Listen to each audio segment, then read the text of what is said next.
오늘은 히브리서 마지막 시간인데요. 히브리서를 처음 시작할 때 여러분 기억하세요? 히브리서 누구 어떤 상황에 있는 사람한테 썼다고 혹시 기억하십니까? 네, 권태로움에 빠져 있는 사람들, 특히 신앙에. 근데 제가 중간에 강조하지 않은 건 고난 때문에 꺾인 사람들.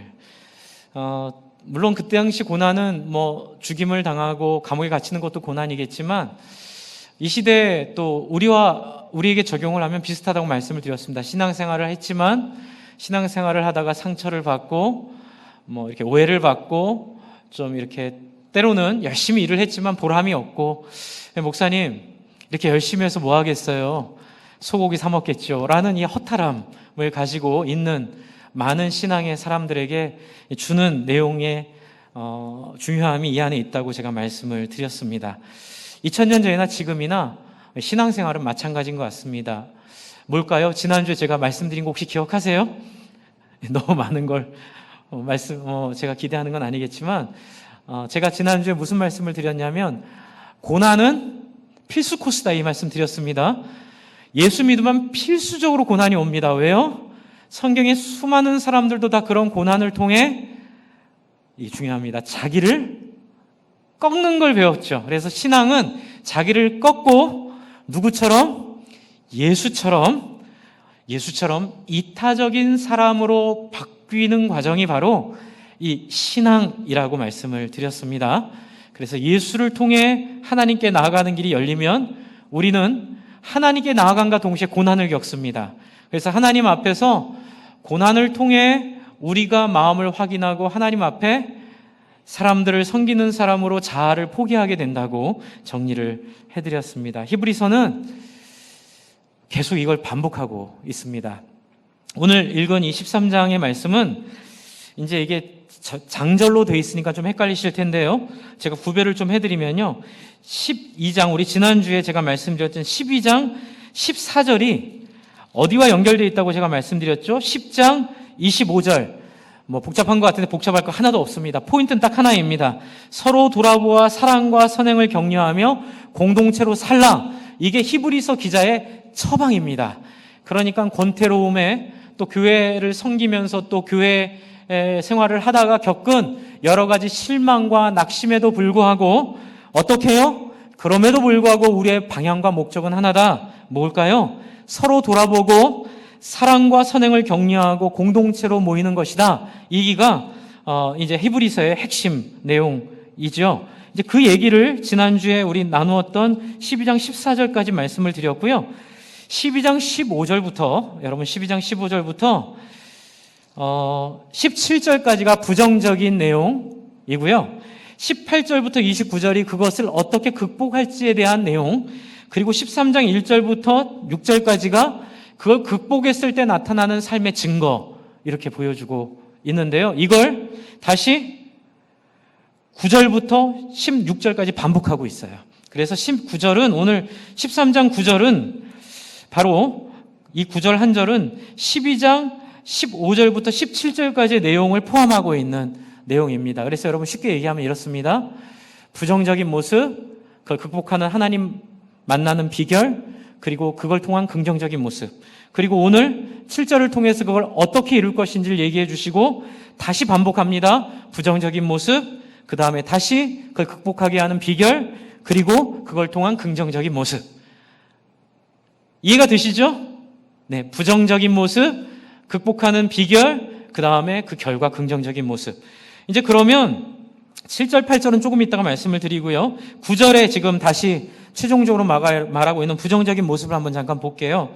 13장 9절입니다. 같이 읽겠습니다. 시작. 여러 가지 다른 교훈에 끌리지 말라. 마음은 은혜로서 굳게 함이 아름답고 음식으로 쌓일 것이 아니니 음식으로 말미암아 행한 자는 유익을 얻지 못하였느니라. 여러분, 이 구절은 이때뿐만이 아니라 지금도 우리에게 기독교 신앙이 무엇인가라고 물어보는 사람들에게 명확하게 말할 수 있는 시작이 바로 이 구절입니다. 여러분, 이 구절은 여러 가지 다른 교훈에 끌리지 말라. 그 다른 교훈에 끌리지 말라고 한 다른 교훈이 뭘까요? 그것은 바로 12장 15절부터 17절까지 있는 내용을 포함하고요. 또한 이 내용은 앞에 있는 성령 회방죄라고 우리가 흔히 알고 있는 앞에 두 번 반복됐던 10장 26절부터 있는 성령을 회방한 자의, 예수를 모욕한 자의 모습, 그리고 또 앞에 4장 앞으로 가보시면 6장 4절에 한 번 빛을 받고 하늘의 은사를 맛보고 성령에 참여하게 되고 하나님의 말씀과 내세의 능력을 맛보고도 타락한 자, 그 사람을 지칭하는 거예요. 그러니까 이 히브리서 기자는 아주 집요합니다. 집요하게 뭘 잡고 가고 있냐면 다른 여러 가지 다른 교훈에 끌리지 말라. 이 교훈의 특징은 뭐예요? 9절을 보세요. 13장 9절을 보시면 음식으로 할 것이 아니니 음식으로 말미암아 행하는 자는 유익을 얻지 못하였느니라. 여러분, 이걸 그냥 제가 간단하게 설명을 드리겠습니다. 여러분, 기독교 신앙은 이론도 아니고요, 종교적 확신도 아니라는 얘기예요. 다른 종교들은 종교를 가질 때 익혀야 되고 종교를 가질 때 지켜야 되는 법도와 또 종교가 갖고 있는 특이한 점들에 대한 공부가 있습니다. 그런데 기독교는 그게 아니라는 거예요. 이게 무슨 말씀이냐면, 여러분, 기독교 신앙의 핵심이 예배 잘 나오는 걸까요? 기독교 신앙의 핵심이 봉사 열심히 하는 걸까요? 기독교 신앙의 핵심이 여러분 성경 많이 아는 걸까요? 성경을 열심히 공부해서 교리적으로 어떤 신학적으로 탁월한 사람이 되는 걸까요? 물론 그것도 포함이 되지만 그건 바로 여기서 얘기하는 음식이에요. 음식으로 말미암아 할 것이 아니니라 라고 말한 것에는 어떤 내용이 포함되어 있냐면 삶이 따르지 않는 종교가 아니다라는 얘기예요. 기독교는 살아가는 삶의 형태를 기독교라 말할 수 있습니다. 단순히 무엇을 고백하느냐, 무엇을 이야기하느냐, 신앙 고백이 무엇이냐가 중요하지 않아요. 여러분, 기독교의 관심은 그 사람이 어떤 사람이냐예요. 그래서 지금 계속 히브리서 기자가 씨름하고 있는 게 뭐냐면 음식으로 할 게 아니라 뭐로 할 거라고요? 은혜로 할 거다. 다른 교훈에 휩싸이지 말라. 이렇게 말하고 있는 이유는 바로 입으로만 예수님 믿고 삶이 따르지 않는 사람들에 대한 경고예요. 여러분, 교회 생활이 왜 공고해질까요? 교회 생활이 왜 힘들어질까요? 교회 생활이 왜 지칠까요? 그게 바로 히브리서 기자가 말하고 있는 음식을 따라 신앙생활을 하기 때문에 그래요. 여러분, 12장에 있는 이 쓴뿌리 너희 안에 12장 15절을 보면 제가 이 라임을 맞췄죠. 아까쯤에 이 부분이 A면 아까쯤에 읽은 음식은 A 다시입니다. 그거와 연결이 됩니다. 이 쓴뿌리는 뭘까요? 이 쓴뿌리는 다른 게 아니고요. 앞으로 좀 가실게요. 이 쓴뿌리는 10장 29절이에요. 10장 29절. 이 쓴뿌리는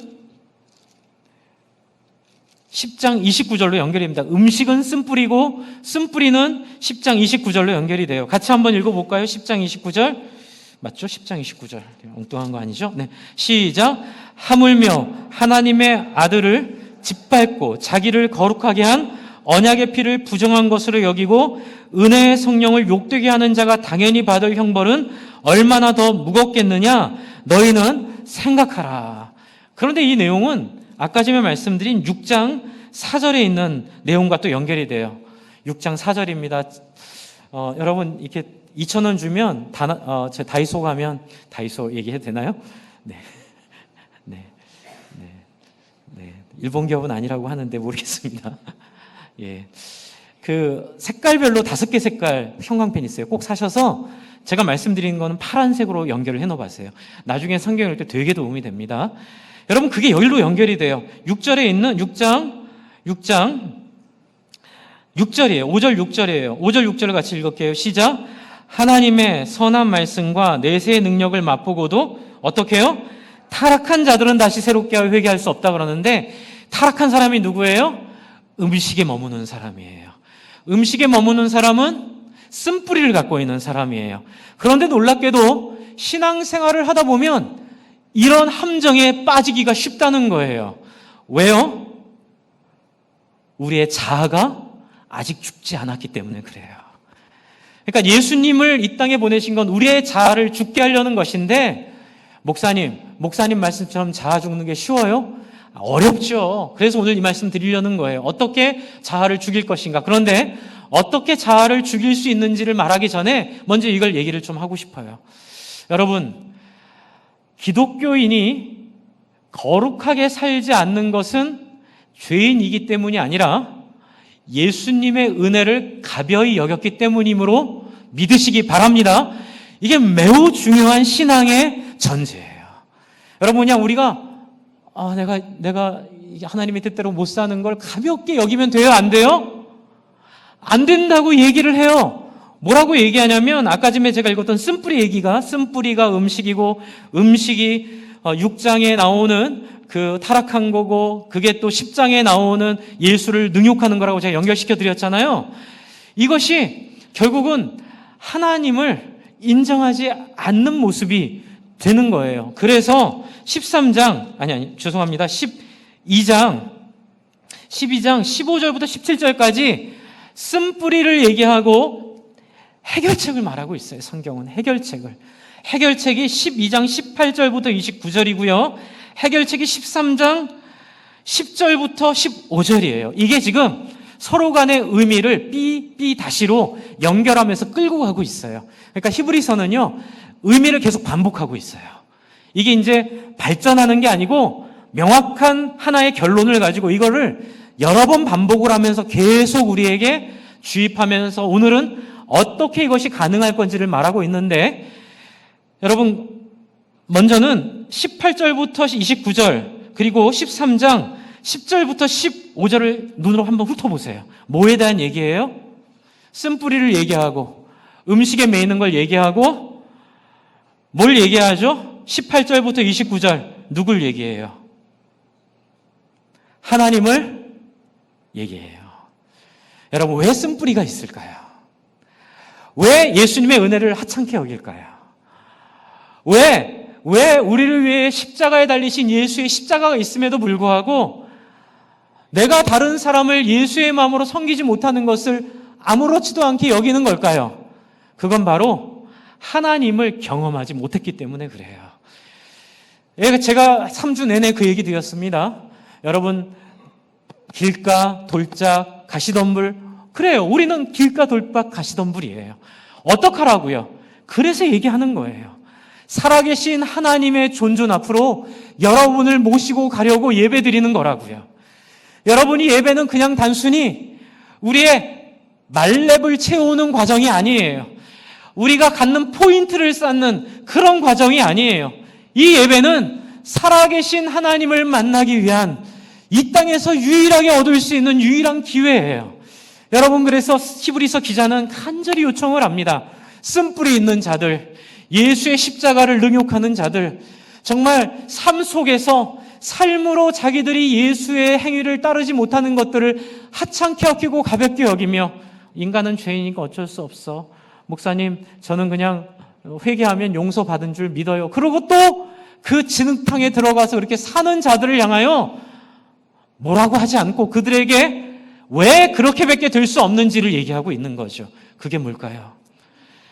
18절에 너희는 만질 수 있고, 12장 18절입니다. 너희는 만질 수 있고 불이 붙어있는 산과 침침함과 흑암과 폭풍과 나팔 소리와 말하는 소리가 있는 곳에 이른 것이 아니라 그 소리를 듣는 자는 더 말씀을 하지 아니하기를 구하였으니, 누구를 만난 거예요? 22절 같이 읽을게요. 22절부터 24절입니다. 22절부터 24절 같이 읽습니다. 12장입니다. 시작. 그러나 너희가 이른 곳은 어디예요? 시온산과 살아계신 하나님의 도성인 하늘의 예루살렘과 천만 천사와 하늘에 기록된 장자들의 모임과 교회와 만민의 심찬자이신 하나님과 및 온전하게 된 의인들의 영들과 새 언약의 중보자이신 예수와 및 아벨의 피보다 더 나은 것을 말하는 뿌린 피니라. 그래서 25절에 뭐라고 얘기하죠? 이러므로 어떡하라고요? 시작. 너희는 삼가 말씀하신 일을 거역하지 말라, 이렇게 얘기하고 있어요. 이메일 제가 다른 말로 바꿀게요. 너희는 삼가 말씀하신 일을 존중하라. 할렐루야. 상가 말씀하신 하나님을 인정하라. 그분을 인정하고 그분을 존중하여 어떻게 해요? 살아계신 하나님 앞으로 달려 나아가라. 하나님의 임재를 경험하라. 하나님을 체험하라. 그렇게 처방을 내리고 있는 거예요. 주 안에 사랑하는 성도 여러분, 우리의 모든 문제는 살아계신 하나님을 만나지 못하는 데서 발생됩니다. 여러분, 많은 분들이 유감스럽게도 기독교를 이렇게 실망하고 기독교에 대해서 많은 어려움들을 얘기하는 이야기들을 듣습니다. 저도 부끄럽습니다. 어제도 어떤 한 시대를 풍미했던, 저는 이제 그걸 이제 옳지 않다고 옛날부터 생각을 했습니다. 장로교는 그분을 옳지 않다고 생각을 했지만, 그래도 은사주의에 계신 분들은 그분을 옳다고 생각하고 많이 따랐는데, 결국 그분에 대한 기사가 또 나오면서 목사는 돈을 좋아하는구나, 이런 댓글들을 보면서 너무 속이 상하는 거예요. 우리들의 선배들이 살아왔던 그런 삶들이 정말 히브리서 기자가 쓰는 그 기사 속에, 이 글 속에 있는 이 히브리서를 받는 성도들이 느꼈던 무기력함, 그리고 그 권태로움, 그리고 그 실망들을 우리도 느끼고 있는 것 같아요. 그런데 주 안에 사랑하는 성도 여러분, 말씀드리겠습니다. 어떤 사람들이 어떻게 실망을 주었어도 살아계신 하나님을 만나는 것이 기독교의 핵심임을 믿으시기 바랍니다. 이게 진짜 그분을 보면 안 되는 거예요. 진짜 중요한 건 하나님은 그런 분이 아닌 거예요. 하나님은 그런 존재가 아니고 하나님은 그런 분이 아니라는 걸 여러분 13장 10절부터 15절에 또 얘기하고 있어요. 여러분 지금 예수님을 얘기하고 있는데 여러분 12절을 보세요. 지금 이것은 예수님을 따라가자는 얘기를 하고 있어요. 12장은 하나님을 만나자, 거룩한 위대한 하나님을 만나자 얘기하고, 13장은 이 예수를 통하여가 하나님을 만나되 그 예수를 통해 하나님을 보자, 이렇게 얘기하고 있는데, 여러분 10절을 한번 보세요. 10절을 같이 읽을게요. 13장 10절입니다. 시작. 우리에게 제단이 있는데 장막에서 섬기는 자들은 그 제단에서 먹을 권한이 없나니. 이게 무슨 얘기예요? 여러분, 이 얘기를 여기다 왜 넣었을까요? 한번 따라해 주십시오. 사사롭게 섬기지 않습니다. 여러분, 예수님은 사사롭게 섬긴 적이 없으세요. 그리고 하나님을 만난 사람들, 하나님을 경험한 사람들은 사사로운 가운데 머물러 있은 적이 없고요.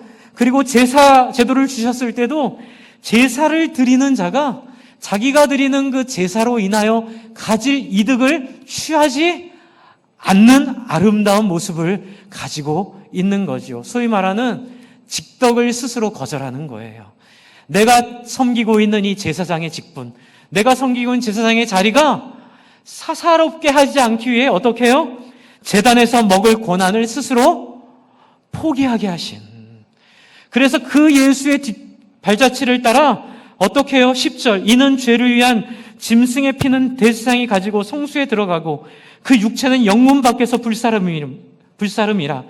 12절, 13절 같이 읽어주십시오. 13장입니다. 시작.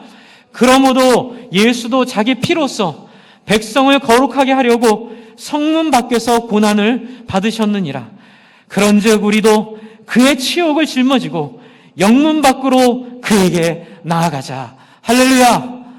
여러분, 이것이 바로 기독교의 삶이에요. 이것이 바로 예수 그리스도의 복음의 핵심이에요. 여러분, 예수님을 믿고 타락한 자들은 새롭게 할 수가 없어요. 그분들이 스스로 회개하지 않으면 불쌍한 분들이에요.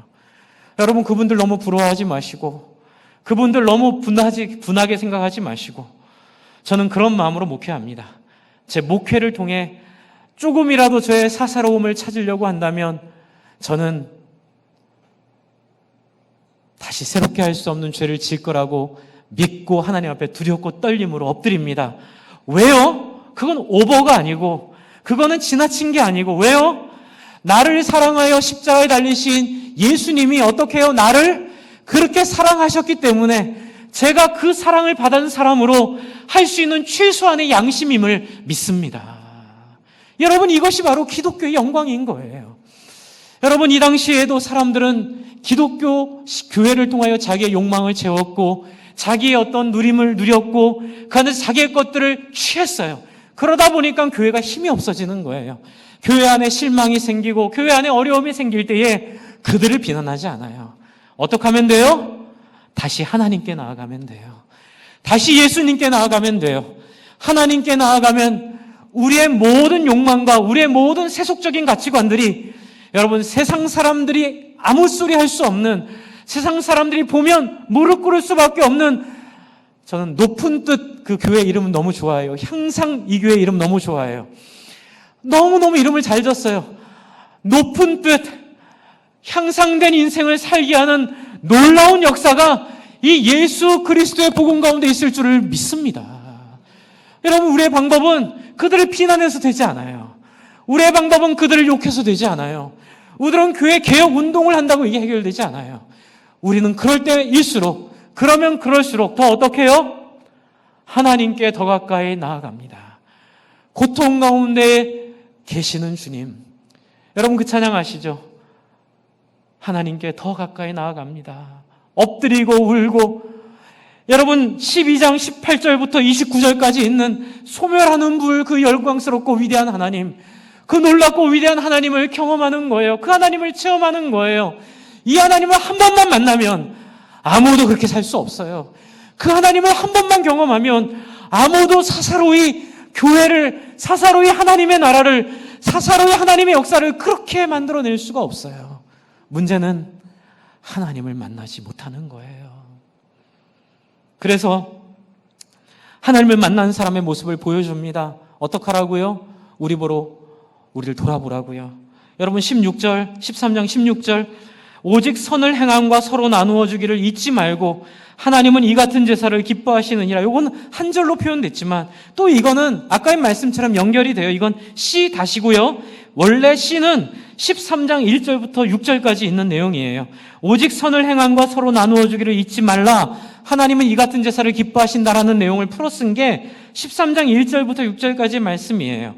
어떤 현상이, 어떤 증거가 나타납니까? 하나님을 만난 사람에게는 이런 증거가 나타납니다. 형제 사랑을 계속합니다. 저는 여기서 중요한 게요, 형제 사랑도 중요한데요, 이걸 계속하는 게 중요하다는 생각이 들더라고요. 여러분, 형제 사랑을 한 번 은혜 받아 반짝하기는 쉬워요. 그런데 형제 사랑을 계속 꾸준히 일관적으로 하기가 너무 어려워요. 그러나 하나님을 만난 사람의 특징은 형제의 사랑을 계속하는 사람인 거예요. 교회 안에서 사람들을 향하여, 제가 늘 말씀드리죠. 내가 대접받고 싶은 대로 남을 대접하고, 내가 사랑받고 싶은 대로 남에게 사랑을 베푸는 그 놀라운 하나님의 마음이 그 안에 부어지는 거예요. 두 번째는 손님 대접하기를 힘쓰라. 여러분, 이거는 외부를 향한 마음이에요.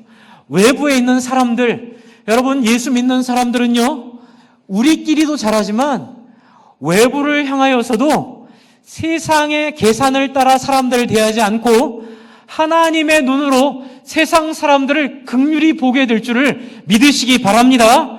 여러분, 이것은 예수 믿는 사람에게 필연적으로 나타나는 증거라는 거예요. 그래서 제가 늘 말씀드리지만 VIP, 여러분 제가 VIP 지금 적어내라고 하면서 제가 기도하면서 깨달은 게 하나 있어요. 처음에는 여러분에게 할 사람만 하세요 이런 뉘앙스로 말씀드렸는데 하나님이 저 멱살을 잡고 너 그랬냐? 그러면서 네가 뭘 몰랐지 하면서 저를 알려주시는데, 그게 뭐냐면 네가 성도들의 길을 막은 거야. 하나님, 그게 무슨 말이에요? 얘야, 산 사람을 품고 기도하기 시작하면 그 마음에 하나님을 거부하는 마음에 금이 가는 거야. 그 금을 나는 들어가서 그 금을 통해 그 마음을 완전히 바꾸어 놓을 수 있어. 네가 평소에 늘 그러지 않니?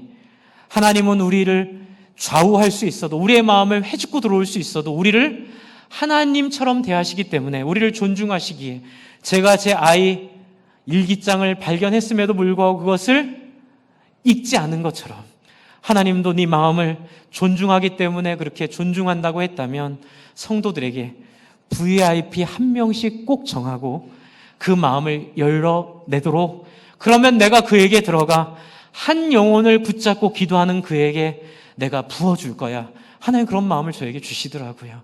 말을 바꾸겠습니다. 다 쓰십시오.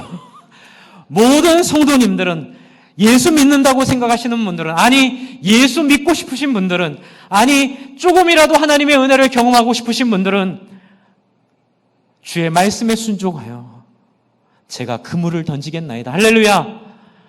하나님 많이 해봤어요. 소용없을 것 같아요. 이 말 다 접고, 그래요 하나님, 우리 옆집에 예수 안 믿는다고 하는데 옆집 1300 몇 호 이렇게 적어놓고, 여러분 그 어머니를 위하여, 그 아버지를 위하여 여러분 새벽 기도에 나올 수 있으면 나오시고, 못 나오시면 괜찮아요. 새벽 기도 못 나오시면 수요일날 나오셔서, 또 수요일날 못 나오셔도 돼요. 금요일날 나오세요. 못 나오셔도 돼요. 목요일날 저녁에 혼자 오세요. 중보기도 팀도 있고, 저희는 새벽 기도도 있고, 수요 기도회도 있고, 금요 기도회도 있고, 어쨌든 주일 예배와 목장 모임은 꼭 나오셔야 되고요. 그렇죠? 이렇게 여러분이 하실 수 있는 자유를 가지고 그 영혼을 위하여 한번 무릎 꿇으시기를 부탁을 드립니다. 여러분 그렇게 무릎을 꿇으시면 어떤 일이 벌어질까요? 히브리서 12장에 있는 나팔 소리와 하늘의 천군 천사들이 함께하는 놀라운 하나님의 영광을 경험하게 될 줄로 저는 믿습니다. 여러분 제가 뭐 하라는 거 절대로 아닙니다. 뭐 전화해라, 찾아가라, 그런 거 안 하셔도 돼요. 그건 진짜 하실 분만 하세요. 부담 갖지 마세요. 그러나 모든 분들은 다 한 명을 마음에 품고, 아버지 품으셔도 되는데, 아버지 품으셨으면 나와 혈육 관계가 없는 사람 한 명 꼭 끼세요. 우리 정육점 코너 아저씨, 우리 마트 계산하는 그 청년, 내가 자주 가는 카페에 있는 그 형제, 여러분 그 사람 이름 없으면 그냥 그 마루 커피 3시부터 4시까지 일하는 아르바이트 학생이라고 적으세요. 그리고 그 사람을 품고 어떻게 해요? 하나님 앞에 나아가시기를 바랍니다. 하나님이 그 일을 통하여 여러분 안에 이 놀라운 하나님의 역사를 경험하게 하실 줄을 믿습니다.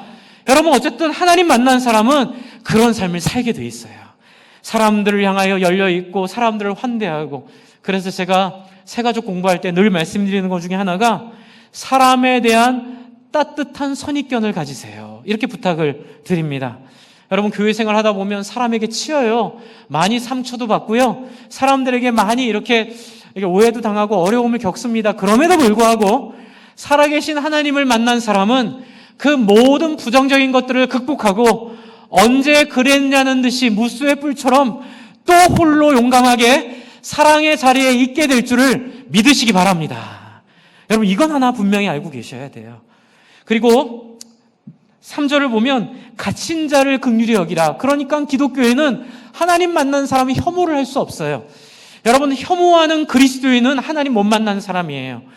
여러분 아무리 잘못된 거라도 우리는 혐오로 대할 수 없어요. 여러분 동성애 반대합니다. 동성애는 죄입니다. 그건 소수자가 아니라 죄일 뿐이에요. 여러분 제가 화정우 목사님 설교 들으면서도 은혜를 받았지만 화 목사님이 그 얘기 하시더라고요.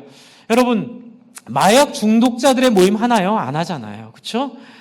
여러분 뭐 술, 알코올 중독자들의 축제 안 하잖아요. 그런 차원에서 우리는 이 동성애 축제를 바라보고 우리는 권면할 뿐이에요. 그건 죄이니까, 그거는 어쩔 수 없는 게 아니라 하나님을 거역하는 죄이니까 그렇게 하지 마십시오. 그러나 여러분 그들을 혐오해서는 안 될 줄을 믿습니다.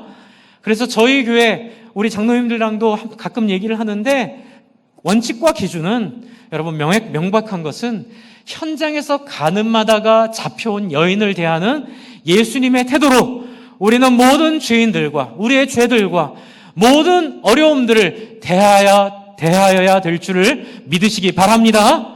어떻게 하셨죠? 다시는 가서 죄를 짓지 말라. 그러나 어떻게 예수님이 그들을 사랑하시는지를 보여주셨죠?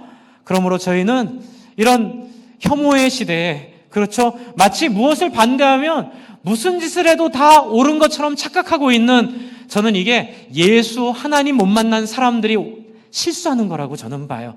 그래서 우리 안에 그러한 원칙을 분명히 하고, 제가 지금 드리려는 말씀 뭐냐면, 이러한 긍휼과 따뜻함과 인격적인 모습들이 나타나지 않는 우리의 모습을 보자는 거예요. 여러분 제가 여러분한테 이렇게 하자 이렇게 말하는 거 아니에요. 저도 이게 잘 안 돼요. 뒤에 보시면 4절을 보세요. 4절 13장 4절은 제가 좀 설명드리는 건 13장 16절을 풀어서 설명드리는 겁니다. 4절은 또 뭐가 있죠? 모든 사람은 무엇을 귀히 여기라고요?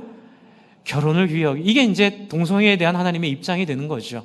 또한 여러분 동성애도 죄지만 바람 피는 것도 동성애와 같은 죄인 줄을 믿으시기 바랍니다. 아멘이 별로 적으시네요. 여러분 바람 피는 건 똑같은 죄예요. 바람 피는 자는 하나님 앞에 정말로 무서운 심판이 있습니다. 네, 여러분 4절은요 한마디로 이렇게 정리를 할 수 있어요. 따라해주세요. 네 마음대로 살지 말라. 여러분 이 세상에 던져주는 하나님의 권면이에요. 여러분 혼인을 귀하게 여기라는 것은, 그리고 우리 아이들에게 이성교제를 잘 가르쳐주기 원하는 마음이 있는데, 그것은 뭐냐면 인간관계를 어떤 성적인 욕구를 통하여 인격적인 관계를 훼손하는 건 하나님 뜻이 아니라는 거예요. 그래서 혼전순결을 얘기하고요. 그리고 결혼한 사람은 검은 머리 팥불이 되도록, 그렇죠? 검은 머리 팥불이 되도록 매력이 있다가 없어지든 그건 중요하지 않아요. 여러분 매력이 있다고 사랑하고 매력이 없어진다고 사랑하지 않는 건 아담과 하와가 저지른 죄와 같은 거예요. 여러분 한 번만 따라해주세요. 하나님이 우리를 끝까지 사랑하셨듯 우리도 아내를, 남편을 끝까지 사랑하겠습니다. 네, 거기에는 우리를 위하여 자기를 꺾으신 예수님의 사랑이 있고, 우리도 그 예수를 본받아 우리를 꺾고 그 예수를 닮아가는 실천이 있는 거예요. 너무 어려운 거예요. 이 시대에 이 말씀을 전하기가 너무 어렵죠. 그리고 5번째, 5절은 더 어려워요. 돈을 사랑하지 말라. 돈을 사랑하지 말라. 제가 우리 교회 와서 돈 얘기 많이 했잖아요. 그렇죠? 여러분 정말 자본주의가 말하는 이 자본은요 아주 교묘한 적그리스도예요. 여러분이 자본에 넘어가시면 안 돼요. 여러분 오해하시면 안 돼요. 부가 하나님의 뜻이 아니에요. 하나님의 뜻은 뭘까요? 이웃을 살리는 거예요. 할렐루야. 하나님의 뜻은 이웃을 살리는 거예요. 사람을 살리는 데 쓰이는 부는 축복받은 부인 줄을 믿으시기 바랍니다. 하지만 가난하더라도 사람을 살리지 않고 욕망 가운데 살다 가난한 자는 악한 부자와 다를 게 없는 죄인이에요. 주 안에 사랑하는 성도 여러분, 부디 제발 여러분 이 부동산에 매몰되지 마세요. 이 부가가치에 여러분 현혹되지 마세요. 제발 여러분 이렇게 굴러 들어온 거는 받아서 좋은 데 쓰세요. 그런데 그걸 찾아다니는 인생으로, 비참한 인생으로 살지 마세요라고 말해봐야 저도 소용없다는 거 알아요. 여러분 안에, 제 안에 그럴 만한 우리 안에 힘이 없는 거예요. 그래서 7절이 소중한 거예요. 여러분 앞에 있는 이 부정적인 문제 하나님 만나서 긍정적으로 바꾸는 거, 또 뒤에 음식 부정적인 문제 또 예수님 만나 긍정적으로 바뀌는 게 가능하게 되는 유일한 길이 여기 있어요. 그건 바로 7절이에요. 7절에는 뭐라고 되어 있죠? 하나님의 말씀을 같이 읽을게요. 13장 7절입니다. 시작. 하나님의 말씀을 일러주고 너희를 인도하던 자들을 생각하며 그들의 행실의 결말을 주의하여 보고 그들의 믿음을 본받으라. 여러분 이게 별거 아닌 것 같은데요, 놀랍고 엄청난 의미가 이 안에 있어요. 왜냐하면 하나님을 어떻게 만날 수 있을까요? 여러분 예수님을 어떻게 만날 수 있을까요? 그것은 바로 하나님을 경험한 사람들이 주는 섬김을 통하여, 그 사람들의 삶의 증거를 통하여 우리가 경험하게 된다고 성경은 이야기합니다. 그래서 이것을 공동체라고 얘기해요. 그런데 저는 여태까지 현 시대에 같이 사는 사람들의 공동체만 얘기했어요. 그러나 이 공동체는 시대의 한계에 묶여 있고 시대의 아들의 한계에 갇혀 있어요. 여러분 저는 막스 베버를 많이는 모르지만 막스 베버가 했다는 그 논문의 마지막에 쓴 글, 제가 정말 저를 위해서 희생하신 교수님께서 늘 하신 얘기인데요, 막스 베버라는 그 위대한 학자가 자기 논문 끝에 이렇게 썼대요. 내 논문은 한 시대가 지나면 아무것도 아닌 게 될 것이다. 그리고 그렇게 되기를 바란다. 그걸 주장하지 않는다. 왜요? 나는 시대의 아들이기 때문에 그렇다. 그러니 내 다음 시대에 오는 사람들이 나의 부족을 극복하고 나를 넘어서기 바란다. 저는 그것이 학자로서 정말 정직한 자세라고 믿어요. 여러분, 이것이 바로 우리가 이 시대의 공동체를 극복할 수 있는 하나님이 주신 역사 공동체의 희망이에요. 역사 공동체는 뭐예요? 역사의 속에 있는 성경 안에, 이렇게 두꺼워진 성경이 두꺼워진 이유는 바로 하나님을 경험한 수많은 경험들이 이 안에 있기 때문에 그래요.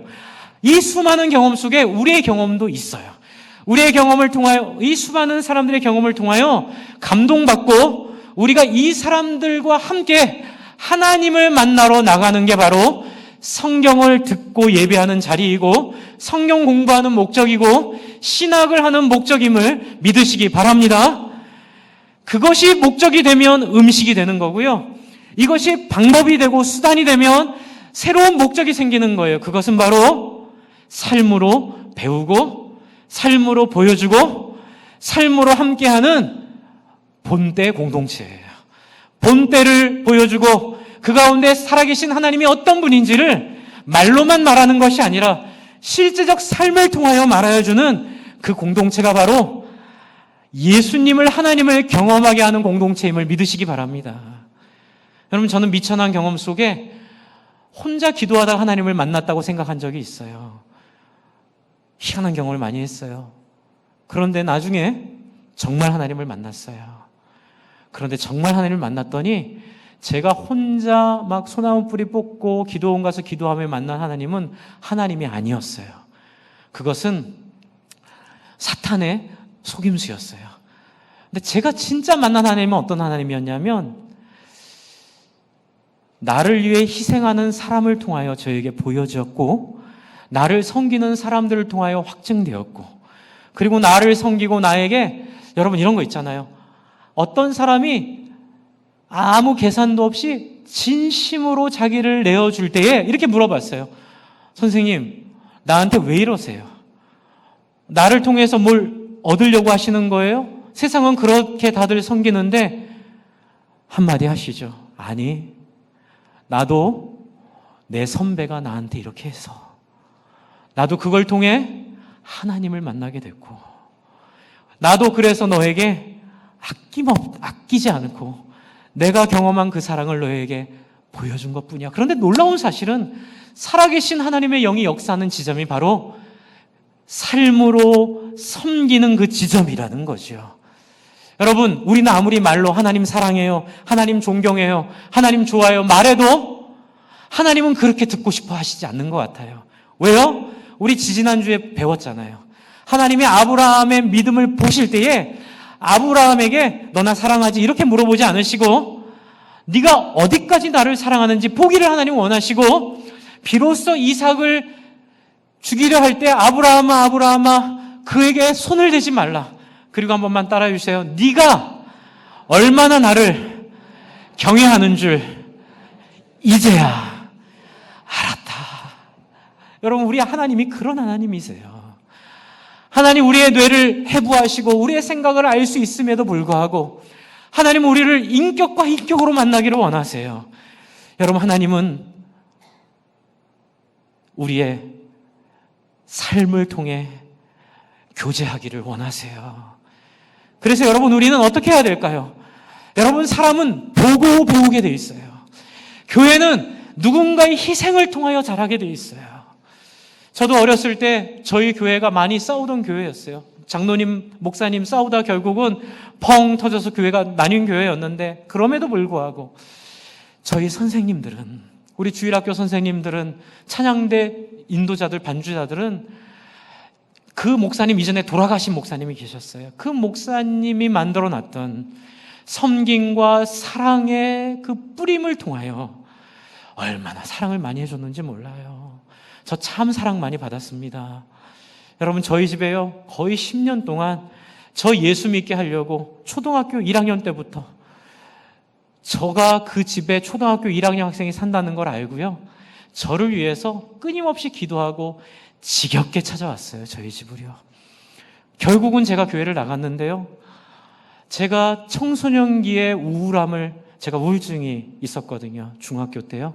그 우울함을 이겨냈던 결정적인 자리가 그들의 사랑이었어요. 너무나 저를 많이 사랑해 주는 거예요. 떡볶이집 잡아놓고 거기 선생님 이름 걸고 떡볶이 사 먹었는데 나중에 커서 알고 났더니 그 선생님이 아이들 배고픈 거 알고 떡볶이 사주려고 방학 때 한 달 동안 나가서 막노동판에서 일한 그 돈으로 사줬던 떡볶이. 이분도 공부해야 되잖아요. 이분도 직장 취직해야 되잖아요. 그런데 그렇게 배운 거예요. 그래서 나중에 제가 물어봤어요. 형, 왜 그렇게 살았어요? 그랬더니 딱 한마디예요. 한번 따라해주세요. 나도 그렇게 사랑받았거든. 계산 없는 사랑. 따지지 않고 계산하지 않는 그 부어주는 그 사랑. 여러분, 이 사랑은 예수님으로부터 시작된 제자들에게 이어지고 그 제자의 제자들에게 이어졌던, 그래서 수많은 타락한 지도자들, 타락한 성도들이 있었음에도 불구하고 그 수많은 타락한 시대에 영향받지 않고 그 은혜의 줄기를 손상받지 않고 이어오신 살아계신 하나님, 할렐루야. 여러분, 우리는 두려워하지 않습니다. 동성애가 판을 치더라도, 또 여러분 여러 가지 자본주의가 판을 치더라도, 또 여러 가지 교회의 죄악들이 판을 치더라도 우리는 두려워하지 않습니다. 왜요? 하나님의 사랑이 이길 줄을 믿습니다. 우리는 승리할 것입니다. 우리는 이 사랑으로 이겨낼 것입니다. 여기 바로 이것이 공동체입니다. 사랑과 사람이 마음을 나누고 사랑과 사람이 서로를 만나면서 삶으로 영향력을 주고 영향력을 받는 놀라운 전수의 공동체. 여러분, 그것이 바로 이 목장입니다. 여러분, 이 목장은 우리 교회는 2006년부터 목장을 해왔습니다. 그런데 우리 원록 목사님 은퇴하면서 이 목장이 한번 휘청하면서 성도님들이 좌절을 경험하셨던 것 같아요. 그런데 제가 지금 오늘 격려하고 싶습니다. 여러분, 그건 고난일 뿐입니다. 여러분, 그렇게 어려웠다고 해서 목장, 성김 그만두면 안 됩니다. 할렐루야. 무수의 불처럼 홀로 일어나. 그것이 옳습니다. 여러분이 받은 사랑이 옳습니다. 여러분이 받은 은혜가 옳습니다. 여러분, 그렇게 많이 섬겨주시기를 바랍니다. 여러분, 저도 우리 교회에 있었던 간증들을 많이 들었어요.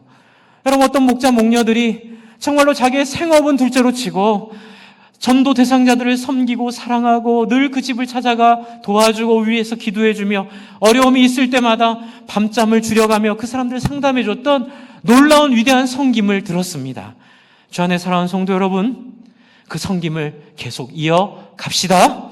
계속 사랑으로 섬기며 사람들을 세워주시기를 바랍니다. 그러면 어떤 일이 벌어진다고요? 목장에서 이 놀라운 하나님을 만나게 될 줄을 믿습니다. 그럼 우리 안에 있는 쓴뿌리가 없어질 줄을 믿습니다. 우리 안에 있는 모든 예수님을 인정하지 않는 모든 삶의 열매들이 거두어질 줄을 믿습니다. 그래서 다 옥토로 바뀌고 진정한 사람들로 바뀌게 될 줄을 믿습니다. 마지막으로 이 일을 위해서 17절에 마지막 하나 부탁하고 있습니다. 17절에 13장 17절에 한번 같이 읽겠습니다. 역사의 지도자들에게 마음을 연 것처럼 17절을 같이 읽습니다. 시작. 너희를 인도하는 자들에게 순종하고 복종하라. 그들은 너희 영혼을 위하여 경성하기를 자신들이 청산할 자인 것 같이 하느니라. 그들로 하여금 즐거움으로 이것을 하게 하고 근심으로 하게 하지 말라. 그렇지 않으면 너에게 유익이 없으리라. 그런데 여러분이 마지막에 유익이 없으리라는 것은 원어를 가지고 주석한 주석책에 보니까 앞에 있는 쓴뿌리가 생길 것이다. 그리고 앞에 있는 음식에 머무르게 될 것이다. 앞에 있는 하나님을 배반하게 될 것이라는 무서운 함의가 이 안에 있어요. 그러니 이게 단순히 불편할 것이라는 얘기가 아니라 이렇게 되면 여러분의 신앙이 꺾이게 된다, 이 얘기를 하고 있는데 뭐냐면요. 여러분 한번 절 따라해 주십시오. 지도자에 대한 불신을 거두어 주십시오. 목사님, 목사님 우리가 목사님이라고 그냥 막 존중해야 되는 거예요? 아니요. 여기서 얘기하는 순종은요, 우리의 순종이 아니에요. 헬라어로 말하면 청종함, 귀 기울여 줌. 이건 뭐냐면 대화하자는 거예요. 여러분, 교회 지도자로 세워준 저와 우리 목자 목녀님들 그리고 장로님들 권사님들을 여러분 열린 마음으로 들어주시기를 부탁을 드립니다. 그런데 여기에 꼭 조건이 하나 있어요. 앞에 목사로 세워지면 다 순종해야 되는 거 절대로 아니에요. 뭐예요? 그분의 입에서 나오는 이야기가 어떤 거여야 되죠? 앞에 있는 이런 히브리서에 나와 있는 삶의 열매, 그렇죠? 그리고 구약 성경, 신약 성경 속에 있는 이 원리의 연결선상에서 얘기하고 있는지 확인이 돼야 되는 거예요. 그래서 저는 그 부분에 대해서 최선을 다하겠습니다. 양심껏 하나님 말씀 앞에, 그리고 우리 교회에 있는 모든 교육자들과 장로님들은 제가 책임을 지겠습니다. 이런 하나님이 알려주신 역사적 전통 위에 서 있을 수 있도록 저는 부단히 노력을 하겠습니다. 그러니 여러분, 다윗이 사울을 존중했던 것처럼 주 안에 사랑하는 성도 여러분, 아무리 시대가 강팍해졌어도 존중을 포기하지 마시기 바랍니다. 여러분, 말씀을 들어주시고 저를 존중해 주시고 또 목자 목녀님들을 존중해 주시고 목자 목녀님들을 존경해 주시고 여러분을 섬기는 자들을 귀하게 여겨주시고 그분들에게 마음을 활짝 열어 그분들을 하나님의 모습으로 맞아주시기를 바랍니다. 하나님께서 그분들을 만지실 것입니다. 그래서 여러분, 저는 여러분에게 부탁드리고 싶습니다. 교회가 여러분에게 부담 많이 드리려고 안 해요. 수요 예배, 금 예배 다 나와라 이렇게 안 합니다. 여러분, 나올 수 있는 분들만 나오십시오. 얼마나 바쁘십니까? 그러나 주일 예배, 목장 예배만큼은 꼭 참여해 주시기를 부탁을 드립니다. 그리고 가끔 하는 우리 총동원 기도회 또는 우리 외부 강사 모시고 하는 목자의 삶 또는 부흥회, 우리 9월 달에 부흥회 하는데 그때는 여러분 최선을 다하여 나와 주시기를 부탁을 드립니다. 나와 계실 때에 하나님이 은혜의 길을 열어주실 줄을 믿습니다. 오늘 같이 기도할 때에 여러분이 두 가지 놓고 기도할까요? 하나님, 제가 받은 그 사랑을 놓치지 않게 하여 주시고 저도 그렇게 사랑으로 사람들을 섬기게 해달라고 그렇게 기도하시기를 바랍니다. 그래서 하나님 만나게 되게 해달라고, 그렇게 사람을 섬김으로 만나는 하나님, 그 하나님 만나게 해달라고 여러분 기도해 주시고요. 두 번째는 우리 모든 성도들이 순전한 마음으로 질서를 인정하고 정말로 서로를 칭찬하고 존경하고 존중하는 마음으로, 격려하는 마음으로 긍정의 에너지를 가지고 하나님 이 교회를 섬기게 해달라고 같이 한번 기도하겠습니다.